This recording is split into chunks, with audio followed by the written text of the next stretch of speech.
Hi, I'm Lupana, and I'm an inker for Wolf the Animated Feature, and I'm going to tell you how to ink, but first I'm going to show you my desk where I work. This is my main screen that I use. I'm using GIMP right now. I have a second monitor plugged in so that I can look at ref sheets and individual frames. Very handy.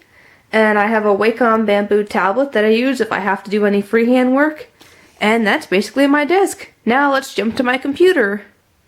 Okay, now that we're on my computer, I'm going to give you a brief explanation of what inking actually is. Inking is similar to cleanup animation because we have to use very smooth lines that are the same width all the way through. We also have to use transparent layers so that the frames can be colored later. As you can see from the rough animation sketch here, it was drawn on a very white background, and the lines are a bit rough yet because it was hand-drawn. An inker's job is to basically redraw these lines. Let's get started. Now, one thing I will mention is that you need to have your background handy whenever you're inking, especially when the character interacts with it, especially like in this one, where Janice's paws are hidden behind the rock ledge. This helps you know where to end your line. As you can see, I've already done a few frames of this shot, and what you see here is actually my capping or copy and paste work from the previous frame. Now, I'll show you why I did this. If I jump between these two frames here, you can see that the only thing that moves is his chest fur and everything above his shoulders. So that's what I'm going to focus on. And this saves a lot of time, and it also keeps the final animation from looking really jumpy.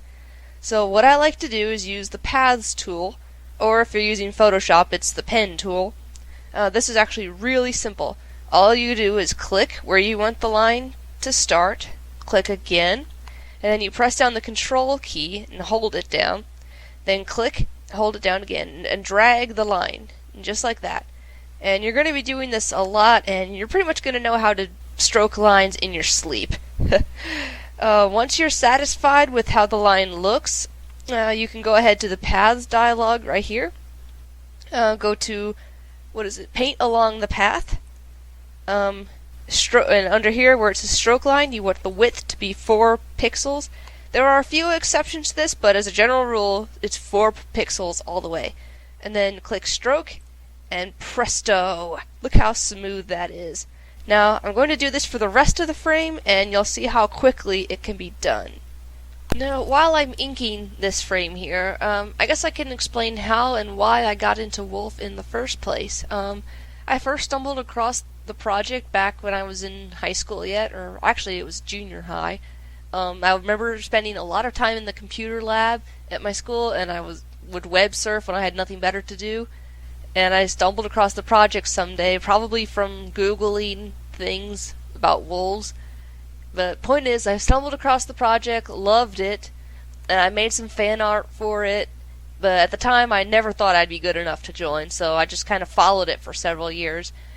And once I finished high school and did a little bit of college, I decided that I may want to actually get into animation.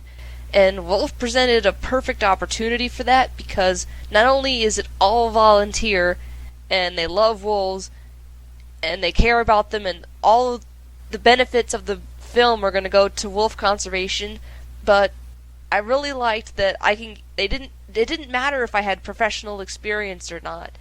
I could be like I am. I've not had any kind of college experience with animation, with art at all.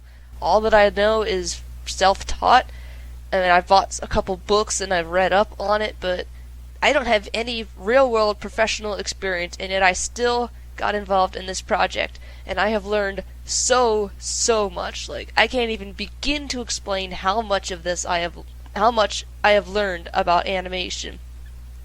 There is so much to it, and I thought that I knew a lot, but I really knew nothing at all. And so Wolf has helped me tremendously in that area, and it's really been an amazing opportunity to work with them. And everybody is so nice on the forums, and it doesn't take time away from my daily life because I don't have to stress over when an assignment is due because there's no due dates, and it's just been an incredible experience. And I've only been here for a year, almost exactly a year. So I highly encourage anyone, if they're curious if they, even if you don't have a lot of experience, if you can do the work, you will be accepted.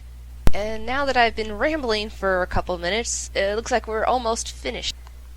Now that we have finished inking, there's one more thing we have to do. I won't show it here, but we also have to color the lines. In the case of this frame right here, I'll have to color his markings here and around and these markings right here.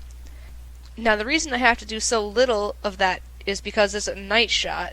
That's usually not the case with these. I usually have to do a lot more coloring. But like I said, I'm not even going to show it. So other than that, that is all you have to do. Thanks for watching, and I hope you learned something.